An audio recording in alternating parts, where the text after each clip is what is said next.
It's an inevitable part of life that we all have our challenges, our weaknesses, our weak points. And how you deal with them defines your life. It's one thing dealing with success when things are going well. That too is an art to make sure that you appreciate your gifts and have gratitude and humility. But particularly when we're in hot water, when we're in situations where we're deeply challenged, that's where you can either see how a human being shines or, unfortunately, succumbs. And that's the topic. The mystics teach a fascinating idea that the moon is within each of us in microcosm, and it reflects our lives. More than the sun even. In what way? When you look at the moon, you'll see it waxes and wanes. It waxes and wanes. It's never the same. Every night, there's a different part of the moon that reflects to Earth. So you have the new moon, you have the first quarter, the full moon, the third quarter, and then again the process repeats itself. The sun, though it goes through its own shifts, but nevertheless, it's mostly consistent sunlight shining. What reflects more life? That consistent intensity of the sun, or the ups and downs and the waxing and waning of the moon? I think the answer is obvious. So the moon reflects our lives. And just as the moon goes through its cycles, we go through our cycles. That's what life is about. Navigating the vicissitudes, navigating the ups and downs. Now, when you add to the equation a lunar eclipse, and on the other end, it's like a supermoon, a moon that's so large, it makes it even more fascinating as the plot thickens in its relationship and how it reflects in our lives. And there are many lessons we can glean from it that can help us deal with our own personal eclipses. When we are in the shadows, when our light is eclipsed, even momentarily, what it teaches us, what we can learn from it, how we become stronger. And indeed, it actually reveals a part of us that you cannot see when there is no eclipse. So the eclipse of the moon actually reveals a component in the moon that you don't see during regular nights. And this is what we'll all be speaking about. Now, let's just dissect what happens to a human being when we're faced with a challenge. And we suddenly feel weak, debilitated, demoralized. So two things are happening simultaneously. One is the actual setback, the actual event, the actual cause that is causing us to be in that type of state. It could be an outside force. It could be an inside force. It could be the enemies within, your own demons, your own fears. Or it could be something else that happened to you at work or at home or just in the street. So there's the event itself, objectively, has caused you, like thrown you a curveball, which causes you to have to figure out what to do. It's a challenge. But there's a second thing that's happening simultaneously, and that's harder to detect. That's our emotional reaction to that event, to that experience. And this is really where the real battle takes place. We cannot control the curveball that will come our way. But how are we going to, what our attitude will be, how we're going to respond, that we can control. But what happens is, when we're thrown a curveball, the first thing we have, either shock or surprise, or, as I said, being disturbed or demoralized. A whole series of emotions are triggered when we're faced with that situation. Just think the last time of something that happened. You got something in the mail that was not pleasant news. Or you got a phone call. Or you heard something in the grapevine that was not initially positive for you. The first thing is right away, oy vey, what am I going to do? There's almost an element of like helplessness, feeling like the rug was pulled out from under you. Now, of course, it's a wide spectrum of setbacks. There are real serious traumas and real serious losses and things that are a lot not less. Obviously, each of us has to fill in the blanks to apply it to our personal lives. And I don't want to focus on one particular weakness. I want to focus as many as possible, because each of us will deal with different types of challenges like that. But whatever it is, there's going to be an emotional response. And the emotional response is actually separate from the actual experience. What you'll see and what we'll discuss is that when you can learn to separate the two, that's the beginning of learning to control the situation. So, using a simple example, you're a good swimmer. You're swimming in unknown waters. Now you're skilled, you know how to do it, you've done it many times. Then suddenly a storm strikes. So what does a good swimmer do? Looks, checks out, and sees the situation, sees the tide, which way the tide is going, the waves, the intensity. And a good swimmer will immediately adjust accordingly. Just like a good driver will adjust to the winds or to other forces. We adjust. And what is the good swimmer going to adjust to? If it's a very strong tide or a very strong storm, he or she is not going to fight the waves. They're not going to fight the storm. They'll relax and allow themselves to be carried. Because they know it'll deplete their energy if they in any way begin to fight and try to make it through. Someone who's less skilled, less experienced, may try to fight and literally lose their energy, which can become dangerous. So what are you doing? You're adjusting. You're not changing the fact that there's a storm. That you cannot change. That happened. You're in the water. You're adjusting to it quickly in a way that you can then navigate through that particular challenge. The same thing you'll see with great athletes. Let's say a tennis player, and they suddenly, a ball is hit to them unexpectedly. What they will do is immediately adjust accordingly based on their experience. And in every situation, all experienced people know how to do that. They adjust. It doesn't always mean it's going to work perfectly, but the adjustment is necessary.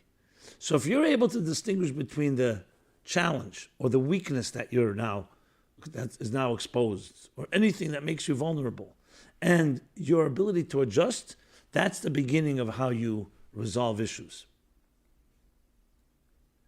So in the context of our personal lives, we have to look at our lives in this way, that life is a journey. And the journey has ups and downs, and it has twists and turns, and there'll be unexpected events, there'll be backlash, there'll be setbacks, there'll be losses. It all comes down to how you navigate. So let's now go back to the moon. The moon is not necessarily alive, even though there are opinions that the moon has an intelligence to it. But the moon is a natural cycle. It naturally is constantly going through waxing and waning, teaching us that that's life. It's perfectly fine to know that every day your light shines a bit differently. Now I should qualify and say this. Obviously, the moon is always bright as it's facing the sun. We're talking about the moon's effect on Earth, the light that shines to us, which affects the tides, which affects the nocturnal life and other growths that grow under the moon, light, and so on. So the moon, as it reflects to us, is constantly going through shifts. And when you look at it, study it, it's actually a great lesson in life. The lesson is that a moon will go through cycles. Now, we don't necessarily go through the cycles literally like the 29 days of the month, of the lunar month. But the idea that there'll be times where you'll be a full moon, that's in a great mood, you're exuberant, you're shining forth, you're illuminating. And there'll be times when you're very, almost disappear. The birthing, but it's the birth of a new moon. And there'll be times like the first quarter and times like the third quarter, where the moon is a crescent, a quarter, could be a little more, a little less, and every day of the month, the moon has its own particular stage. That is navigation. So the moon within each of us is like a moon. We need to receive light from a source, which is first from our parents, our educators, our mentors, our teachers, all those that inspire us. At the same time, we also give off light. So the moon has those two dimensions. It's receiving and exuding. But it does so in a cyclical way, reflecting the navigation I just described. So something comes in a situation your way, say to yourself, you know what? My moon now is undergoing a certain diminishment. That doesn't mean you're less. It means you need to adjust accordingly. Like a wheel that's turning. Think of it like the heartbeat. The heartbeat is always a pulsating energy going to and fro, tension and resolution, contraction, expansion. The breath, exhale, inhale. It's a process. And you never stop traveling. And you realize it's all part of one journey. So even the total diminishment of the moon is part of the journey for the rebirth of the moon to begin its light, its cycle, its new journey again every month. In Hebrew, actually, the word month, chidush. Chodesh comes from the word chidush, renewal. It's a new moon. Now you'll say it's the same moon that was there, but I'm talking again, it's a reflection. It's a new reflection, a new moon after it's been diminished. Telling us that life is a journey. Never think that any frame of your life is independent from other frames. Because that's where it can really overwhelm us. So when you're in a certain situation, you suddenly feel that this is it. This is now a real setback. If you don't recognize that it's a journey and this moon will continue to travel and the setback is not going to remain this way, then there's strength and confidence to move forward, to forge ahead. But if you convince yourself that my moment, remember the emotional reaction of demoralization takes over, then besides the actual setback, the actual diminishment, you've now turned it into a liability. When in truth, all it is really is a stepping stone, a step in a journey. We'll soon talk about what is it a step toward. But just like when we go to sleep at night, and when we fall asleep, our faculties go down to a lower level. Why? Because our body is being regenerated, refreshed, our soul and our body. So if someone comes and meets someone that sees someone asleep, say, well, look, wow, it's asleep, the person is not functioning properly. That's if you don't know what sleep is. But when you understand that sleep is just a step of regenerating to wake up in the morning fresh and refreshed anew, then it's a whole different approach. Then you essentially see the sleep as a step toward that type of refreshment. Same like the moon, and the same in our attitudes. The difficulty is these things, examples I'm giving of the moon and of the sleep, are all natural processes. What we need to do is apply that to our attitude exactly the same way. Now, of course, nobody likes a setback. Nobody likes being diminished. Nobody likes a weakness. But it's part of the reality. And if you see it as a stepping stone, if you see it almost as a time, as business people will say, that when the market is, when business is slower, it's a greater time to reassess, to take accounting, to take inventory, to review the processes. Because when you're in full swing of business, you can't step back and just review things. So that's a perfect time of reassessing your business. The same thing is when there is a so-called setback and you're in a weaker state, it's an opportunity to reflect, to be introspective, to prepare. So when you enter the next phase of your moon, the next phase of your lunar cycle, you'll be empowered with this accounting and this preparation. Now this, what I've discussed so far, is strictly about the moon every month on an ongoing basis. We didn't talk about a supermoon, we didn't talk about eclipse. But now let's enter into the domain of what happened this week and its particular lesson. But I want to again sum up. Each of us has a moon-like feature. That is the recipient within us. In the words of the Kabbalists, the moon is called the light, the energy of the recipient. It's interesting. You usually think a recipient is just in a passive state, just receiving. It's not correct. The act of receiving requires energy. It requires setting aside other agendas, requires concentration, and requires focus and absorbing that which is coming your way. If the moon was busy with its own interests and not turning toward the sun and facing to reflect it, it wouldn't be the moon. So the moon-like energy, by definition, is a recipient, but it's an energy. As a matter of fact, the better you listen, the better you can speak. The more you absorb information, the more you can teach information. Those that listen well will be listened to. Those that don't know how to listen, you say to yourself, you know what, maybe it's a very smart person, but they've never been in a mode of absorbing, of sensitivity, of caring. So if you think of it that way, that adds another dimension to it. That the moon's cycles are part of that process, the process of when it's in total absorption mode, that's when it's not giving off any light to Earth, or when it's in a mode of it's giving full light, when it's then transmitting. But the transmitting is only because it absorbed. So there again, what someone would call a weakness can actually be a strength. Why? Because the weakness is really a state when you should be absorbing, you should be taking account, you should be taking stock, as I mentioned before. So that is that's the moon energy.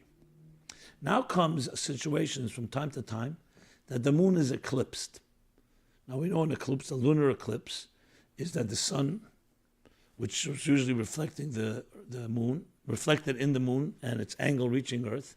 But what happens when the Earth gets between the sun and the moon? So the Earth's shadow is cast on the moon, and that's when you have an eclipse. It can be a partial eclipse, it could be a total eclipse. The Talmud actually does not associate it with a positive thing. It says a lunar eclipse has a negative implication.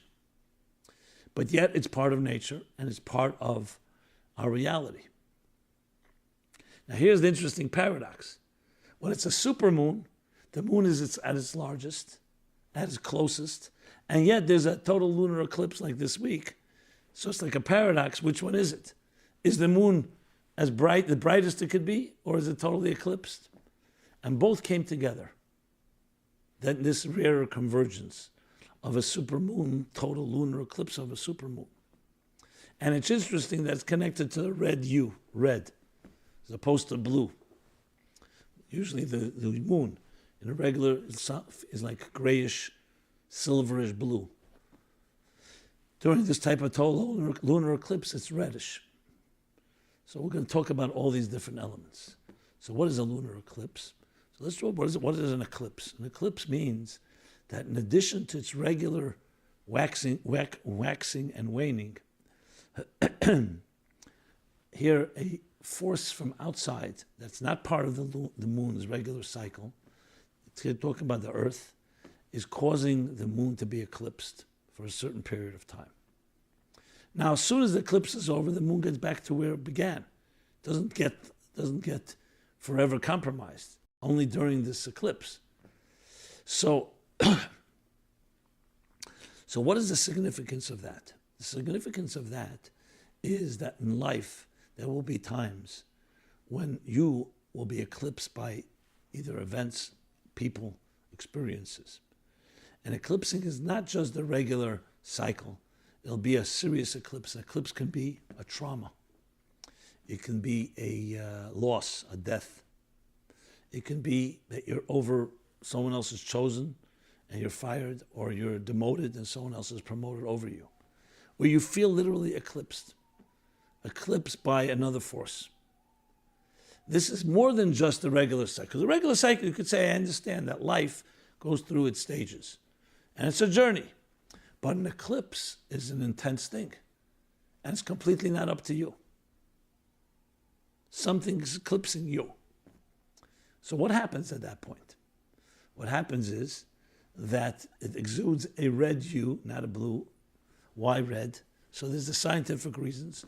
But in the Kabbalistic and mystical reasons, the blue and red reflect two forms of energy. Blue is connected to chesed, to kindness and love. It flows forward, color of water. The color of the moon is regular, lightish, whitish, grayish, bluish. Red reflects gevura, intensity, severity. You see it even psychologically. Why do you think red lights are used? Because red is like forbidden. Red is a warning sign. Stop. Stop sign, red. Red elicits in us a type of almost like a fear, or at least a refrain. So in the flow, or in the, I should say in the balance of the sporadic balance of the 10 spheres, chesed and gvura, chesed on the right, water, gvura on the left, severity, fire. Fire is yellowish red. So both of them are necessary. In psychologically speaking, blue, as I said, is love, giving. Red is more judgment, discipline, refrain, restraint. Sometimes justice is reflected in that color. So when it comes to a time of an eclipse, what's eclipse? It's a form of gvura. It's a form of concealment. It's also used sometimes as concealment. When we talk about in the Lurianic concept of the tzimtzum is the great concealment of the divine. That's considered a form of gvura, concealment. So the eclipse of the moon is a state of gvura. So in our lives, we will have times when chesed, love and kindness, is bestowed upon us. It shines, grace, moments of grace in our lives. And there are times where it seems that the blessings are not revealed, where we feel eclipsed, where we feel that something is not working right. I don't want to use the word curse because it's not a curse, but it could appear that way to some. So we have the blue moments in our lives and we have the red moments in our lives. We have the moments when things are shining forth. Yes, the cycles that the moon goes through. And then there are times when we are actually eclipsed for a period of time. It could be a short time, it could be a little longer. When it's a total eclipse, we've been totally eclipsed. An example for that is when you suffer a loss of a parent, loss of a close one. What do you feel like? You feel completely lost. Your whole being is eclipsed. Everything about you, your energy, your personality, your exuberance, your enthusiasm, all suddenly is concealed. It's eclipsed by the tragedy or trauma of your life. God should protect us all, but it happens. Same thing can be other forms of trauma, abuse. Anywhere where your personality, your dignity, your malchus, remember the moon is malchus, your malchus, your dignity is eclipsed through humiliation, through betrayal, through abandonment, through abuse, through invalidation. The list goes on. That's an eclipse. That's not the regular cycles. We all go through cycles every day, every month, day of the month, every part of our lives. This is more than just a cycle. This is an actual abandonment. This is an actual eclipse. But even that, as we are going to talk about, can lead us to greater strength. So it is an eclipse. At the moment, it is not something that anybody looks forward to, but it happens. Now, it's even more powerful when it happens, more dramatic, I should say, and more traumatic when it happens when we're at full strength. So a supermoon is when the moon is at its full strength. If you look up in the sky these days, these nights, you'll see the moon is very large. So suddenly that's eclipsed. It's one thing, an eclipse, when the moon is at its regular size. But here you're at full strength. You were going so well. Everything was really working. And suddenly, eclipse.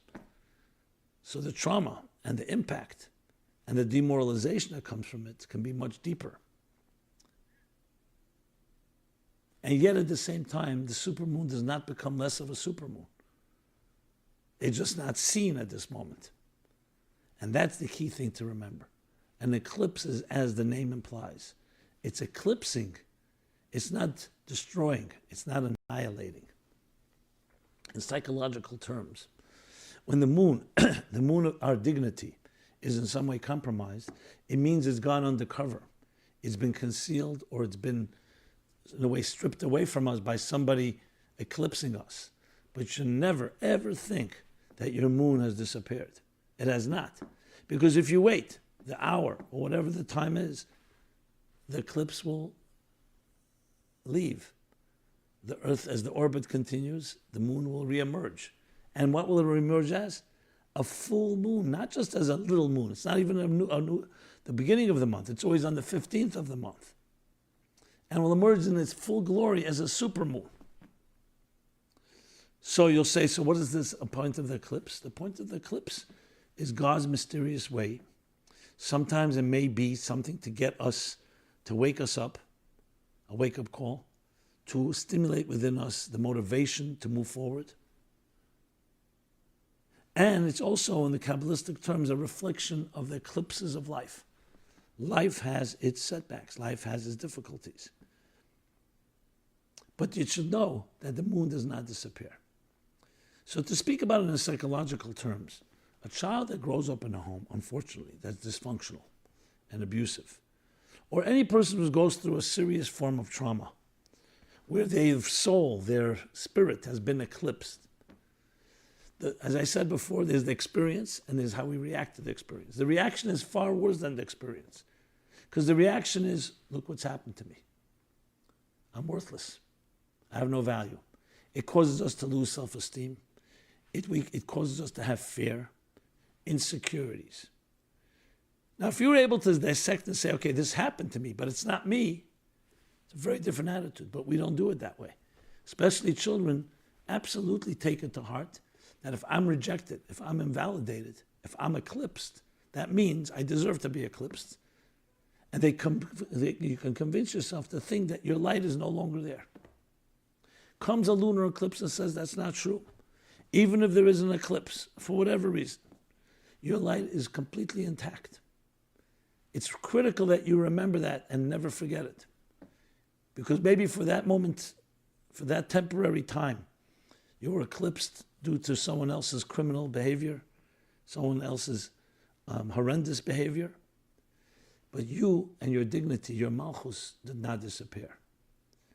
Momentarily, it's not shining. It's covered up. Only to reemerge with even more intensity, because now you appreciate what your light is about. So in therapeutic terms, every time you deal with someone who's gone through difficult times, trauma or other forms of eclipses and shadows, what you really want to help them achieve is to reconnect to the light that's there, even during the eclipse. And to reconnect to that so they can reemerge and come out even stronger. That's really the goal of everything. But we get so consumed by the eclipse and its effect on us, that becomes the haunting force that haunts our lives, that we deserved it, that we're worthless, we're not valuable enough. So what responds to the red you is a tremendous abundance of chesed. Because once the eclipse is over, the moon goes back to its natural light. The light of chesed, of blueness, the light of love. So love is the antidote. When you love someone who feels they don't deserve love, and gives you a whole case of why they don't, because look at my people who were supposed to love me, my family, my parents and others did not, you still love them. And you show this unconditional love. That unconditional love helps them reemerge and blossom as the full moon they deserve to be. So we have a full moon, a super moon. It's always a full moon, the eclipse. But it's now not just a full moon, it's the largest moon in its proximity to Earth. And that's eclipsed. That's on one end, it seems like a very big trauma. On the other end, it also leads to a tremendous amount of revelation. And that's what we work toward. To recognize the moon within you, the malchus within you, the dignity, the force inside of you that nobody can take from you because no one gave it to you. And it's always there beating, like a heartbeat. It's always ticking, waiting for you to embrace it. That is the key to all of it. You have to embrace your inner light. Now, in many ways, that light is a lot more powerful than the light of the sun. The sun is a transmitter. It has the fuel. Spiritually speaking, it is the force that has all the energy to give and exude. The moon is a far more subtle, far more even romantic, you could say, far more mysterious, mystique. Because on one hand, it gives off light, but it's not the intensity of the sun. On the other hand, the light is, as I said, is a receiving type of light. But that's the beauty of life, to be able to celebrate your vulnerability, because the moon is the vulnerable one, the sun is the invulnerable one. We have a sun within us as well, but that's not for today's discussion. The vulnerable part is how you deal with it. And vulnerability is not a crime. And vulnerability is not a problem. Love, true love, is celebrating your vulnerability. The vulnerability of the moon being capable of being eclipsed, the vulnerability of the moon that it needs to receive, the vulnerability of children who are dependent on their parents for love and nurturing and sustenance. So even if there is something that's compromised, know that who you are remains intact. Now, if you have loving parents and everything is going well, then on the contrary, it nurtures you and builds that self-confidence. But even if there's an eclipse, never forget that you remain intact. And even your formative years, when you're impressionable, like the moon, and receiving and absorbing, ultimately that will serve you well. So even if there's an eclipse, you will emerge in full glory. That isn't just a promise. It's the way we're wired. What's sad is we don't always believe it in ourselves. If you don't believe it, you're running a marathon. Someone says, you can do it, and at some point you say, I'm exhausted, I can't do it. You're no longer objective. So the mere fact that you give up is what doesn't allow you to reach the finish line. That's why we need mentors, we need coaches, we need people who say, no, you could do it, you have it within you. And you say, I don't feel it. Your feeling is not what matters here. Now, obviously, you have to go at your pace, and we don't invalidate somebody's feelings. That's why it's important to be sensitive and be caring and help someone go at their pace. But the key word is go. You need to travel. So maybe a spiral staircase, the famous analogy of the Baal Shem Tov, where when you go on a regular staircase, you see the destination, maybe many steps up. Spiral staircase, you don't see the destination. You have to constantly make another revolution with your back completely facing the other way. And you may think that there is no destination. I'll never reach there. And before you reach the apex, the top, you make another final turn, completely face the other way, but you're the closest to the destination and you don't even know it. And if you just see it through and you move forward, you reach the place. So it's the confidence in looking at the moon and seeing, here's an eclipse, it's a total eclipse of the moon. A total eclipse, even when it's a full supermoon. And it's red, the gvura, the tzimtzum, the concealment, the restraint, the covering, and yet keep looking. And it emerges. Same with our story, it emerges. At the moment, you may lose sight. That's why you need to remember before you enter that place, before the eclipse. And you need to have people who will remind you even during the eclipse. And that's how we hold on. And that's how we journey and travel. So the lesson from this is a tremendous lesson that affects every one of us, because we all will go through our setbacks, our difficulties, our challenges, the times when we will feel like we're in the shadows. And there are times that we'll feel eclipsed, and times that we feel unappreciated, misunderstood. But the key is not to have self-pity. The key is not to indulge in our own self-pity. The key is not to marinate in your own misery, but rather look at the picture and say, this is a step in the process. And the step is leading to the beautiful moon that I am, the dignity of the malchus that each one of us deserves and has within us all the time. I've personally seen people who've gone through difficult times in life, some things that are just unspeakable. And yet, you look closely, you could find the moon shining inside them. Sometimes they don't even know it. They say, not me, not in this lifetime. And it's absolutely not true.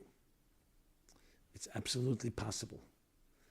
Now, you may not see it. That's why you need to have people you trust. And you need to have love, because love, the blueness of love, counters the redness of restraint and justice and severities. And you come to realize, as the mystics explain, that even in the red gvura, there lies even more energy.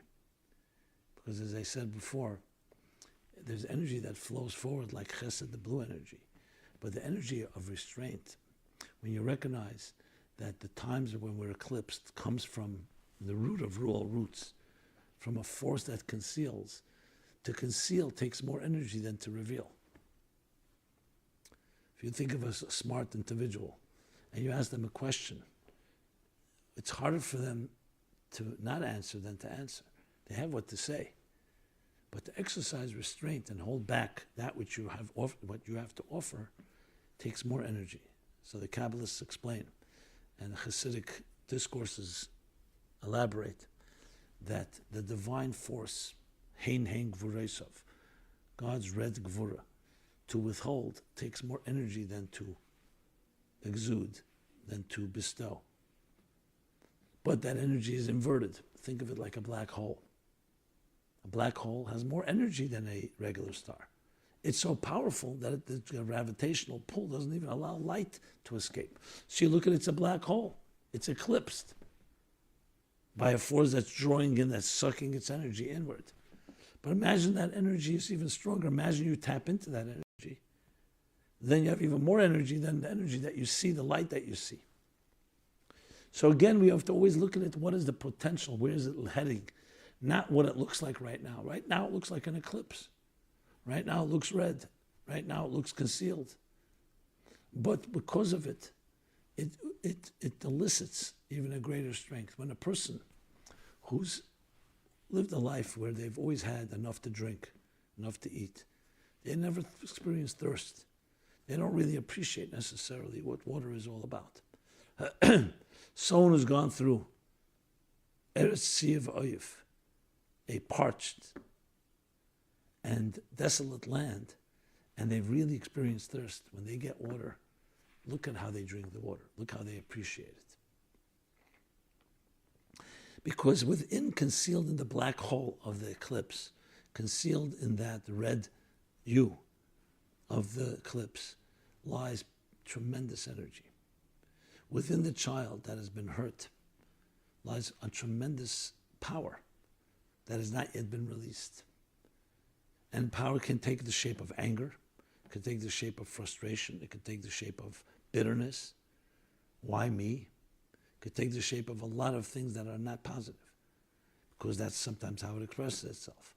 But if you harness it and redirect it and channel it, it takes the shape of turning into a beautiful, powerful supermoon, the super you, the real light that you have. So how do you get there? As I said, you need to have that preparation before the journey to know that when there's an eclipse, it's only a temporary, and it's only there to bring out better strength, greater strengths from us. Have people that are objective. The more you learn about your soul and your own inner strengths, the more you focus on that prayer we say every morning. The soul you have given me is pure, coming from the highest levels. These are things that you hold on to for your dear life that help you get through these situations. Identify in your life skills you have, talents, whether natural or acquired, and focus on them. Never allow yourself to succumb to focus on negative, what you're not, how incapable you are, how incompetent you are, how loser you are. If you have such feelings, sit down and write, okay, I have those feelings. Here are some of my strengths. And act on them. Do something. It could be through writing, it could be through music, it could be through volunteering, it could be through meeting people and helping people. Do things that empower you, that at the end of the day you come home, you say, I did something today that was an accomplishment. Now, if your mood may be completely eclipsed, you may be in a bad mood, you may be not very confident, but the action, you're acting on what is really going on beneath the eclipse. And that helps precipitate and allow the emergence of that supermoon. The lessons go on in the personal application of the idea, but it's very clear that when you look at the moon and study it, especially events that have happened this week, you have lessons upon lessons that literally teach you about yourself reflect back to you what you're like and what you're capable of, and recognize the great potential that your moon carries. And perhaps that's why God created a sun and a moon in the first place. We know they have their functions, but they have another function. They teach us things. In this case, the moon is a great teacher, and it's always there. The same moon that Moses saw in Egypt before the Jews left Egypt. The same moon that was there the fourth day of creation. Same moon throughout history. In the best of times and the worst of times, that moon that shined every night. When we look up into the sky, it's still there, as bears witness. Heaven and earth bear witness. The sun and moon bear witness. They bear witness that we have the capacity to endure anything. We have the resilience, and we have the power to become even stronger after a setback, to take our weaknesses, to take our liabilities and turn them into great assets. So confidence is necessary. Mentors and healthy, objective people are necessary. Your own focus on your positivity necessary, and understanding the deeper dynamics, including the mystical dynamics of the moon in general, and specifically the eclipse. The Talmud says, based on the story in the Bible says that God created two luminaries, the sun and the moon, Shnei Ma'eres Hagdelim, two great luminaries. But then it says, Samoyer Agadol, which is the great, bigger luminary, he designated for daylight, sunlight, and Moira Cotton, the small luminary, designated for night. So of course the obvious question is, you just said they were both Gedolim, they're both great. How does one become great and big and great and one small? So the Talmud tells the story that the moon came to God and said, you've placed two kings in the heavens, but you can't have a king with two crowns.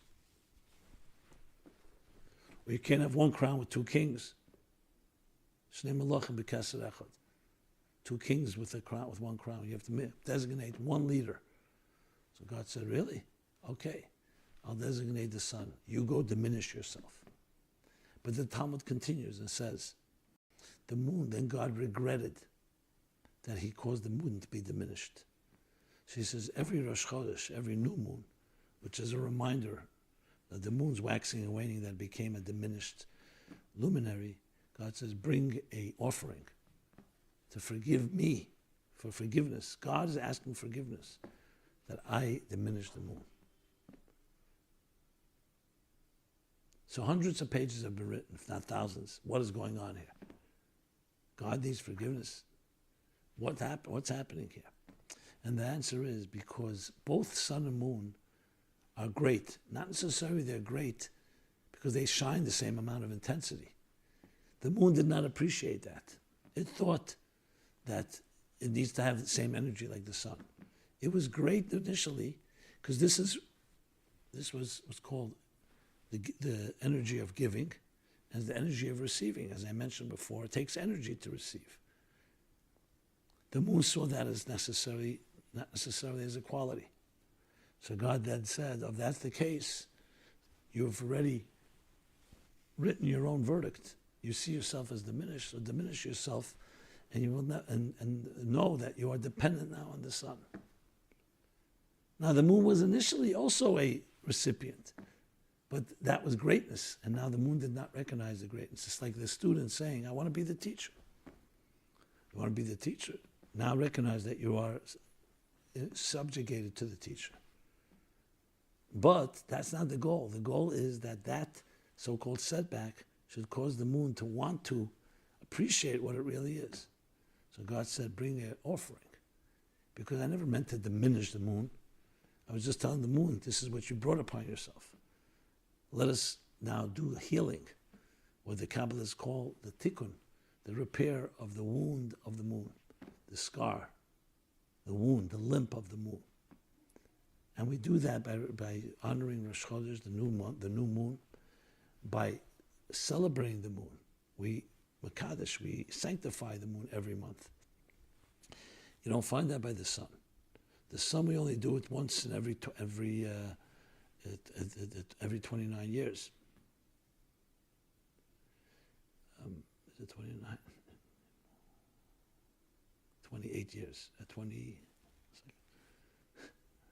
I'm confused. Every 29 years. Yeah, every 29 years. Because the moon, there's the concept of Birchas Hashem is the blessing of the sun. But the moon, every month. So the moon suddenly becomes the thing we sanctify. And it designates the holidays, the cycles of the moon. The sun designates the weekdays. Sunset, sunrise, morning, night. It designates the sun designates the cycles of the year. But who designates the seasons are designated by the sun. But who designates the holidays? The 15th of the month is Passover. The 15th of the month is Sukkot.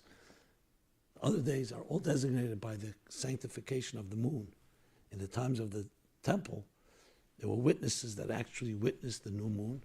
And based on that, they designated the new moon, the new month, and that determined when the holidays would take place. All by the moon, this diminished moon. But the diminishment led to appreciate its power, not the power of pure fire, the power of quantity, but the power of quality. And therefore the moon now will ultimately, as the prophet says, become like the light of the sun.